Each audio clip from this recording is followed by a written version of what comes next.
Today I want to invite you to take a tour of a wonderful DIY Sprinter van. Now this one is an older one, and so it's on the 158 wheelbase, so it's a little bit shorter than the medium length that's currently available. So this is a slightly smaller van than what you would normally see. It's bigger than a 144, but it is shorter than mine.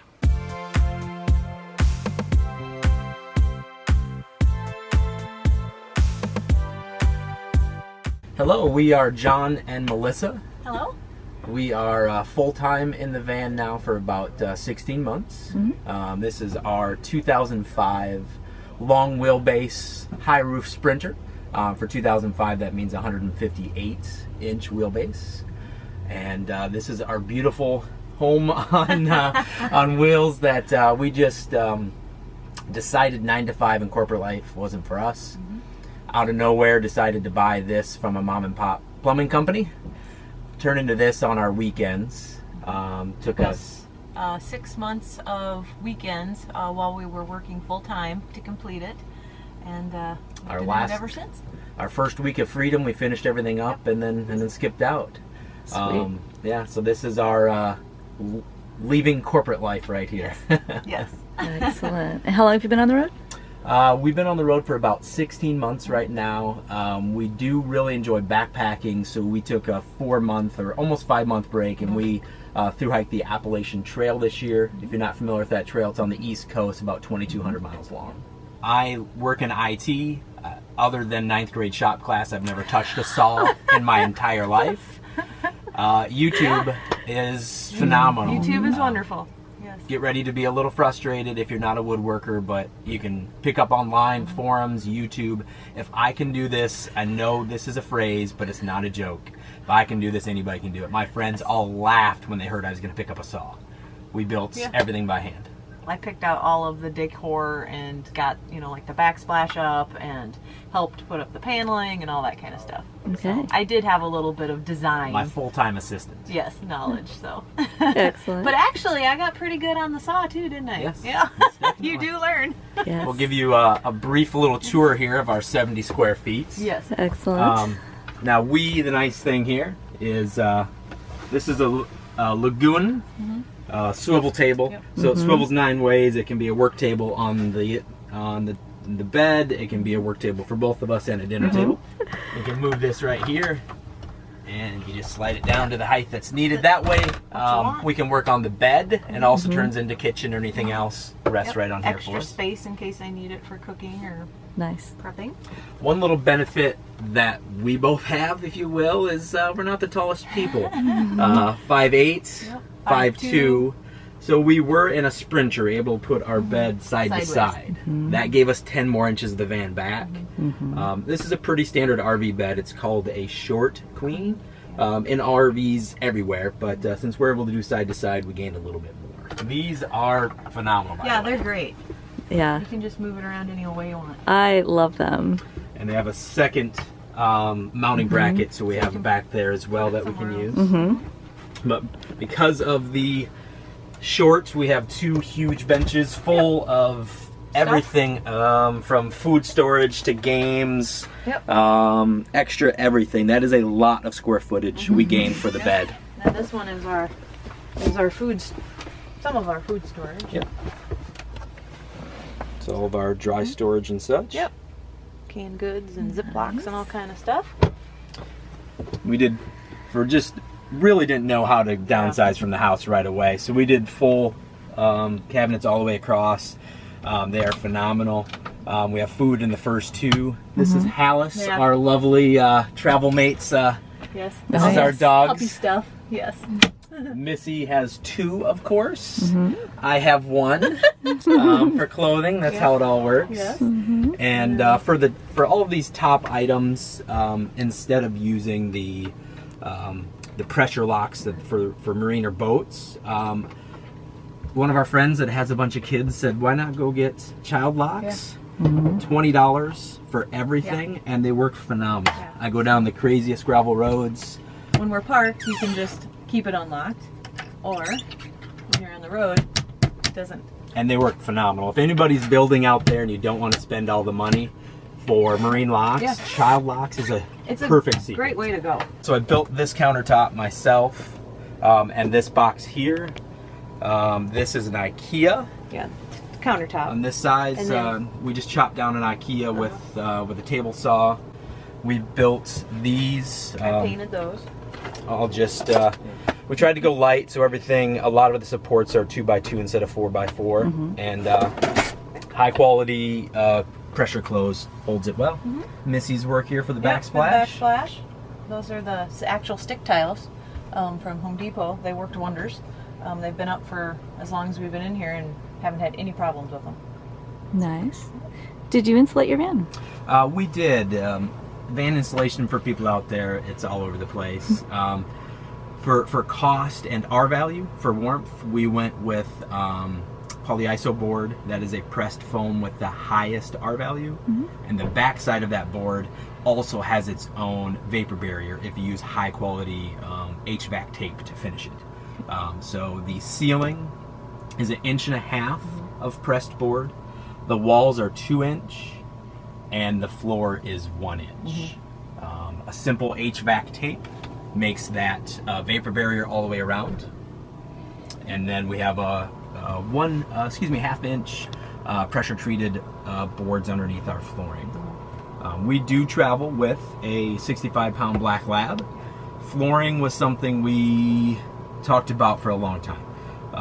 We went with a wood pattern commercial grade vinyl. And we've been traveling now for 16 months. Like I mentioned, the dog and us in here rocks, no scratches at all. If you're traveling with a dog, think out your flooring, just see what works best for you. But it's been great. Excellent. And it looks like you have storage under the bed, or? Yeah, so in the back, we do carry all of our backpacking gear. So we have a 500-pound slide out that full extends. So the entire length of the bed slides out underneath on one side. Nice. I didn't show you this. This is our, do keep a larger cassette toilet. We do prefer boondocking. In the 1.5 years, I think we've stayed at about 8 nights where we've paid somewhere. So the larger cassette toilet, this is the Thetford Curve that's recommended by the National Hospice Society. They use them at bedsides, so that works great. We have 400 watts of solar on top. That's 4 100 panels. And then underneath, the one item I did want to make sure that we can handle full-time life, put 500 amp hours of what's called AGM.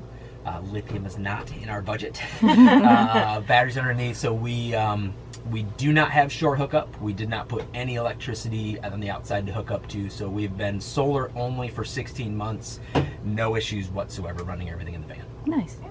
And so just for the viewers, 500 amp hours of AGM gives you about 250 amp hours available. That is correct. Actual useful time of that, you always divide by half of the AGM. So even though I have 2 batteries, 250 each, I'm equivocally running one 250 amp hour battery.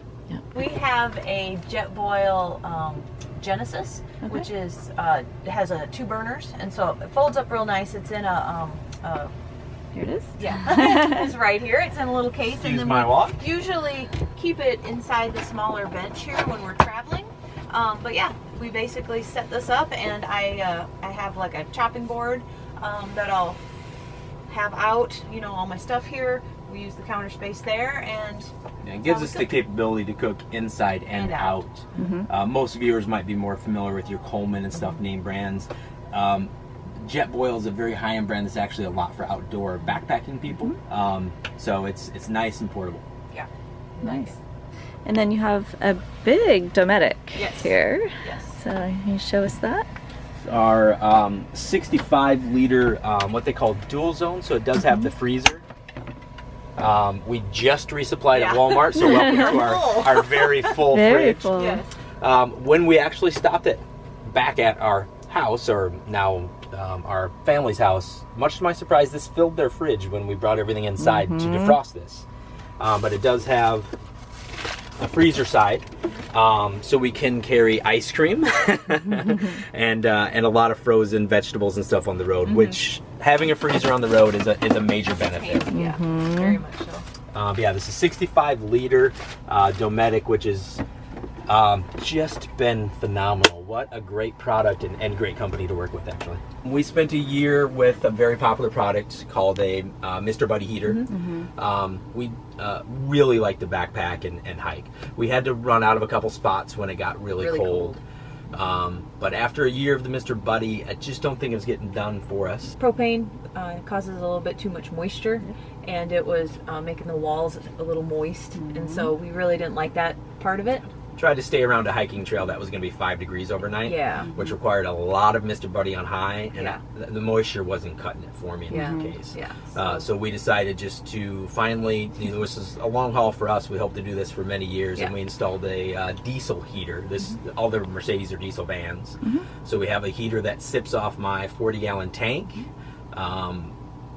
I've monitored it, it barely touches my solar at all. And it's just like home HVAC. Press a button and you have your temperature. And you have heat. It's wonderful. Yeah, which one do you have? We have the S-Bar D2. Yep, that's what I have as well. We went, what a lot of people do is the high altitude kit, because we do go up in the mountains a lot. We had built in 2 8-liter, so 16 gallons of fresh water. We have 2 of these, one in the back. For extra, I switch in and out. Quick connects, so you can disconnect without any water spillage and put the other one in. So that's been really nice. You know, if I had to do the van again, maybe I'd put a 16 gallon in the back, constantly moving, what is that, 72 pounds. Gets a little demanding, but it works perfectly fine for us. Nice. And how big is your gray? The gray is a 6-gallon tank. And that really, other than washing dishes and such, it really lasts a long time in a van. It really does. We drink most of our water, so yeah, that works well. So do you filter your water before you drink it? We do. We filter it on the in. So we do have an RV filter when we fill these up. We've been thinking about doing a carbon filter in here. That's so easy, a simple in and outs, but we haven't done that yet. It is something we're considering. Big part about the small living space is we want to get as much out of it as possible. So we did put 2 swivel seats in. We bought the ones that are called center swivel. Ironically, I'm not sure why, but a lot of them you have to open the door to swivel your seats. Ours swivel to the middle, so we can do that without. But it seems like a small amount, but it extends the van immensely, and allows us to entertain more. So it was a pretty easy process, except for the 50-pound sheet of metal that is the swivel. This is Hallis. This is our black lab and hound dog mix. He's about 65 pounds, and he is 12 years old. Nice. Yeah. And he is our full-time travel companion. Excellent. Yeah. This is our garage here, which has a lot of backpacking gear, but doors are all missy, painted, I did and the done. back. So as I mentioned, we carry, this is my 2nd tank. I just flip in and out. Both have the quick connect hose on it. Standard leveling blocks, but most of our stuff that we carry here is on our slide. Look at that. Household goodies, everything. Extra. Some winter clothing and such in the 2nd, and some open area there. This has been just a really nice add. Lifesaver, yeah. Haven't put 500 pounds on it yet, but they do pretty well. Sweet. This is our collection of everything. Everybody should have a little Dicor lap sealant in the old vehicle. All of our dog treats and food, tools. Telescoping ladder there, which is just great for checking out the roof here. On our solar, you'll see the AGMs are not small. These are 250 amp. That's about 400 pounds worth of battery. Our fuse boxes for our 110 and 12 volts. Battery kill and cutoff. And converter. I want to thank Melissa and Jon for sharing their great van with us. I love what they did with no previous experience. I always love it when I see people who have built wonderful homes for themselves and figured it out with YouTube University. You can follow them and their social media at Traveling with the Bats, BAATZ. If you like this video, give it a thumbs up, subscribe, and hit that notification bell so that you don't miss any upcoming videos. I also want to thank you for your continued thoughtful comments and questions. Keep them coming and I'll do my best to respond. This is Joni with TheGalavan, enjoy your journey.